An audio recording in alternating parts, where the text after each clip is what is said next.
Oke, materi kita kali ini akan membahas tentang komponen bisnis online. Nah, ada 4 hal yang akan kita pelajari. Apa aja? Yuk, kita langsung masuk slide-nya. Komponen pertamanya yaitu data. Nah, data ini adalah sesuatu yang sangat penting dalam bisnis online. Tetapi di sini sebenarnya saya pengen cerita banyak tentang data, tapi kita persingkat saja. Nah, ada perbedaan antara data dan informasi. Ini dua hal yang berbeda. Nah, data itu berupa teks, angka, gambar, audio, video, ataupun gabungan antara audio, video, dan teks itu yang berasal dari sumber pengamatan atau dari sumber pengumpulan tertentu. Nah, sedangkan informasi adalah data yang sudah diolah dan menjadi bentuk baru sehingga memiliki manfaat untuk mengambil keputusan. Untuk lebih jelasnya kita lihat slide berikut. Ini adalah gambaran perbedaan antara data dan informasi. Jadi di sini data itu bisa berupa Andi 73, Ida 65, Joko 48, Angel 52, Carlos 58. Nah, ini data. Tapi data ini belum memiliki info apapun, dia nggak punya informasi karena bentuknya masih acak, belum tersusun. Nah, data yang diolah akan menjadi sebuah informasi. Informasinya bisa berupa tabel seperti yang sudah dibuat ini. Andi ternyata berat badannya 73, Angel berat badannya 52, dan seterusnya. Nah, inilah yang membedakan antara data dan informasi.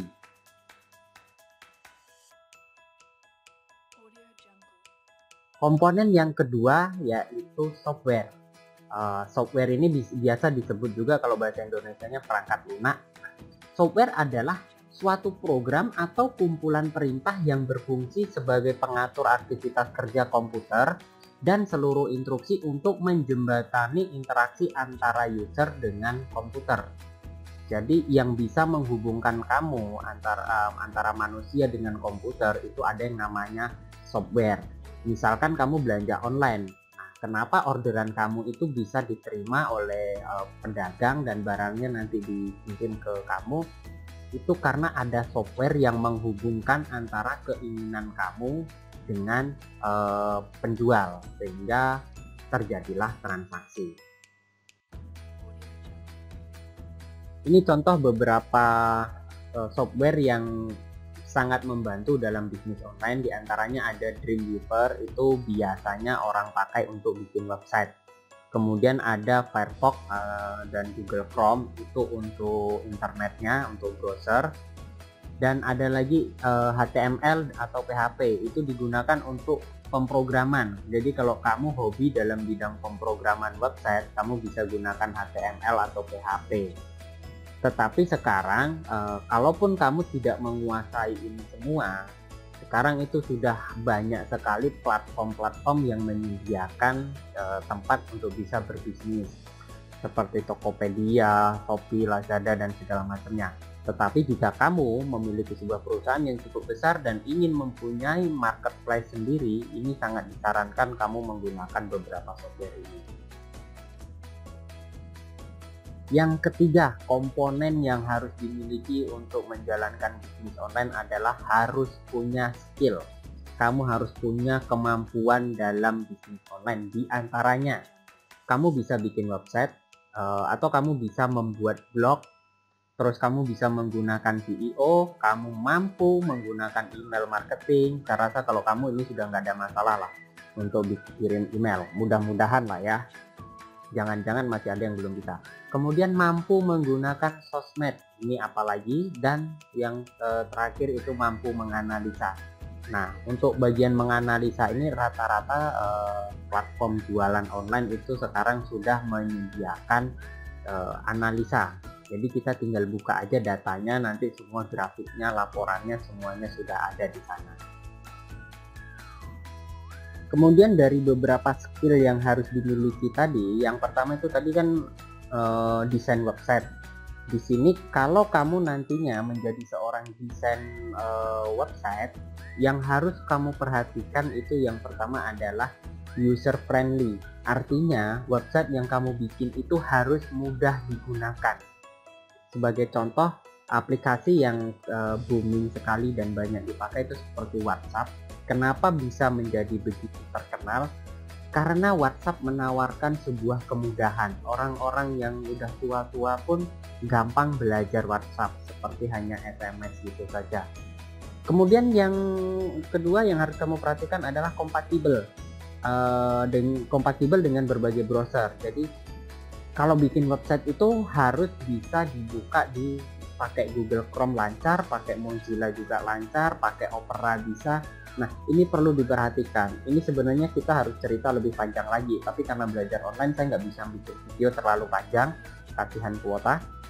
Selanjutnya yang terakhir adalah kata kunci. Ini berhubungan dengan SEO. Jadi ketika kamu membuat website itu pastikan nama websitenya itu nanti kira-kira gampang diingat, kata-kata yang sering orang ketikkan di internet itu apa. Nah, itu perlu diperhatikan. Skill kedua yang harus kamu miliki yaitu membuat blog. Kalau tadi website, nah blog ini itu lebih mudah. Ini saya pengennya sih praktek, cuman semoga kita bisa cepat masuk sekolah dan kita bisa praktek bikin blog. Keunggulannya adalah ini mudah, mudah digunakan, mudah berlangganan. Kemudian kalaupun mau di sharing-sharing ke sosmed juga semuanya bisa, interaktif juga. Dan yang pasti blog ini adalah gratis, dia disediakan gratis oleh pihak Google. Nah, ini keunggulannya. Besok kita akan jauh lebih dalam pelajari ini kalau sudah masuk sekolah.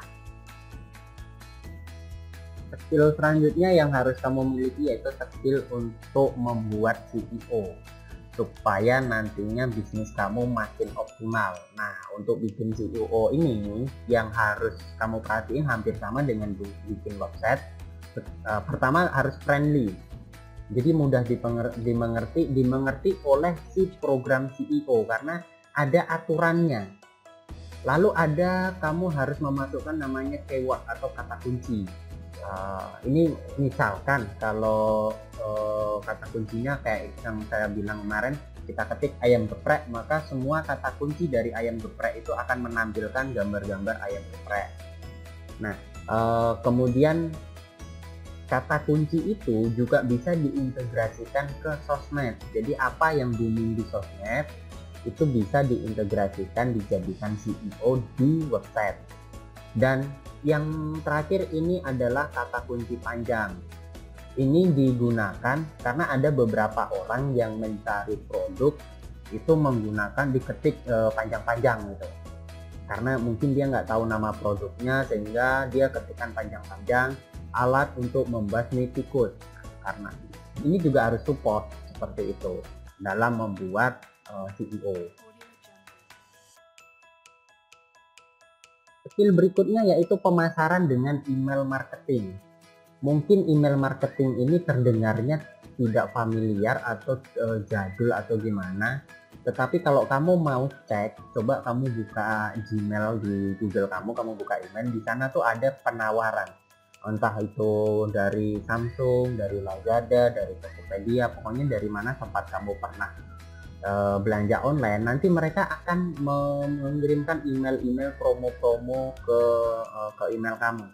Nah, mungkin ini tidak efektif, tapi bayangkan jika secara otomatis perusahaan mengirimkan 1000 email dalam sehari. Mungkin dari 1000 itu ada 10 orang yang belanja gara-gara baca email. Itu pasti terjadi. Jadi email marketing ini juga masih sangat bagus untuk dijadikan salah satu alternatif. Kalau yang satu ini sudah pasti tidak bisa diragukan lagi, kamu semua sudah bisa, kamu semua sudah jago untuk posting-posting di sosial media. Tetapi nantinya yang akan kita ajarkan di sosmed ini di bab berikutnya adalah copywriting. Copywriting itu bagaimana kamu membuat sebuah kalimat-kalimat yang membuat orang jadi tertarik ingin beli. Nah, kenapa sosmed ini menjadi sarana yang sekarang ini cukup efektif untuk berjualan? Yang pertama, di sosmed itu komunikasinya dua arah, jadi kamu bisa chatting, bisa tanya jawab langsung.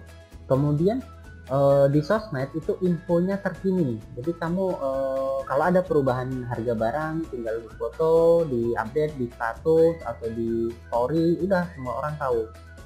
Kemudian tujuan selanjutnya adalah ini bisa untuk menjaga hubungan baik antara perusahaan dengan para pelanggannya.